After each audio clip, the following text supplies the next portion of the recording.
আমি মোহাম্মদ আতাউর রহমান। আমি বর্তমানে আছি বাংলাদেশে। এটা হচ্ছে বাংলাদেশি বর্ডার।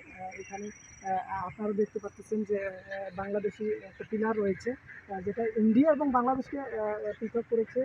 পিলারের নাম্বারটা দেখতে পাচ্ছি 1008। এখানে কিন্তু বাংলাদেশ লেখা।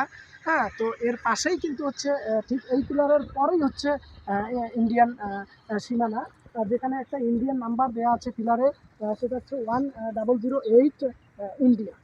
তো দর্শক, আমরা কিন্তু বর্তমানে ইন্ডিয়াতে রয়েছি। আমি ইন্ডিয়াতে রয়েছি। যাক, আলহামদুলিল্লাহ, খুব ভালো লাগলো।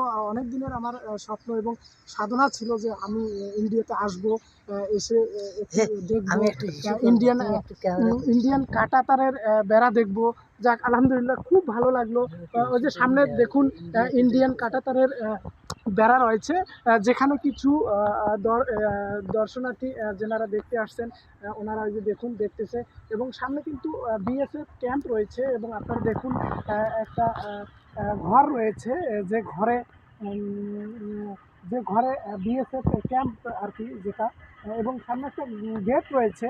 আমরা এখানে স্থানীয় একজন বৃদ্ধ চাচার সঙ্গে কথা বলে জানতে পারলাম যে ওই গেট দিয়ে নাকি ইন্ডিয়ান গরু, ওনারা ইন্ডিয়ার লোক সেই গরুগুলোকে বাংলাদেশে নিয়ে আসেন ওই গেট দিয়ে, এবং এখানে ঘাস খাওয়ানোর ফলে আশপাশে দেখুন অনেক জমি রয়েছে, আবাদি জমি। হ্যাঁ, এই জমিগুলোকে ঘাস খাওয়ানোর পর সন্ধ্যা হলে কিন্তু ওনারা আবার এই গরুগুলোকে ওই গেট দিয়ে আবার ইন্ডিয়াতে নিয়ে যান। যাক, আলহামদুলিল্লাহ, অনেক দিন আমি অনেক ভিডিওতে দেখেছিলাম যে এরকম যে ইন্ডিয়ান বর্ডার, বাট স্বচক্ষে বা নিজের চোখে কখনো দেখা হয়নি। আলহামদুলিল্লাহ, নিজের চোখে দেখতে পেরে অনেক ভালো লাগছে, অনেক ভালো লাগা কাজ করতেছে। তো দর্শক, আপনাদের একটু দেখাবো যে ইন্ডিয়ান কিন্তু একটা কুচবিহারের একটা ঝুলন্ত ব্রিজ রয়েছে।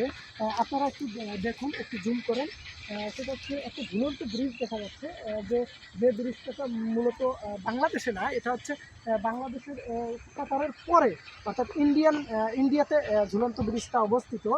এবং সেই ব্রিজ দিয়ে দেখা যাচ্ছে যে ইন্ডিয়ান কিছু পথচারী লোক যেনারা পায়ে হেঁটে পার হচ্ছেন, অথবা কিছু মোটর সাইকেল দেখা যাচ্ছে, কিছু ইন্ডিয়ান ট্রাক্টর দেখা যাচ্ছে, যেগুলো আমরা বাংলাদেশেও দেখি। এই ঝুলন্ত ব্রিজ দিয়ে সেগুলো দেখা যাচ্ছে। এবং আপনাদের আরেকটা জিনিস না দেখালেই নয়, এখানে কিন্তু ইন্ডিয়ান কিছু পিলার রয়েছে। এই পিলারগুলো কিন্তু অনেক পিলার রয়েছে, যেগুলো আমরা দেখতে পাচ্ছি। ওই দেখুন সামনে একটা পিলার রয়েছে, ওখানে কিন্তু একটা সাদা নিশানা রয়েছে, যে নিশানাটা বোঝাচ্ছে যে ওইদিকে ভারত, এদিকে বাংলাদেশ। তো আলহামদুলিল্লাহ, খুব ভালো লাগলো। সতর্কমূলক আপনারা বলতে পারেন যে একটা পতাকা ওখানে রয়েছে।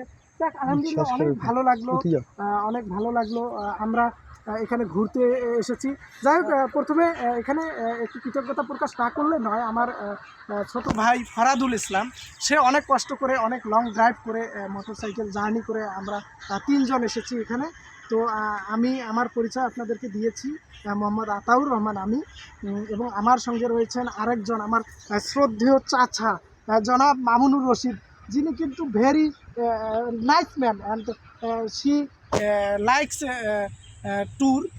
তিনি ট্যুর পছন্দ করেন, এবং তিনি অনেক একজন লাক্সারি ম্যান, আমি ওনাকে বলবো, কারণ উনি খুব পছন্দ করেন এরকম ট্যুর দিতে। তো আলহামদুলিল্লাহ, আমরা চাই যেন সামনে আবার আমরা অন্য কোনো জায়গায় ট্যুরে যেতে পারি। তো চাচা কিন্তু অনেক হেল্প করেছেন এখানে আসতে। হ্যাঁ, তো পরিশেষে আমি আরেকজনকে দেখাবো, সেটা হচ্ছে ছোট ভাই ফরাদুল ইসলাম। সে অনেক একজন পরিশ্রমী মানুষ, সে অনেক কষ্ট করে আমাদেরকে এখানে নিয়ে আসছেন। খুব ভালো লাগলো। দেখুন, তাকে কিন্তু একটু বিষণ্ণ দেখা যাচ্ছে, কারণ he is very hungry, but অনেক লং ড্রাইভ করেছে, সে একটু হাসতেছে। যাক, ভালো লাগলো, আলহামদুলিল্লাহ। তো আপনারা আমাদের জন্য দোয়া করবেন, আমরা যেন সহি সালামতে বাসায় ফিরতে পারি। ঠিক আছে, ভালো থাকবেন সবাই।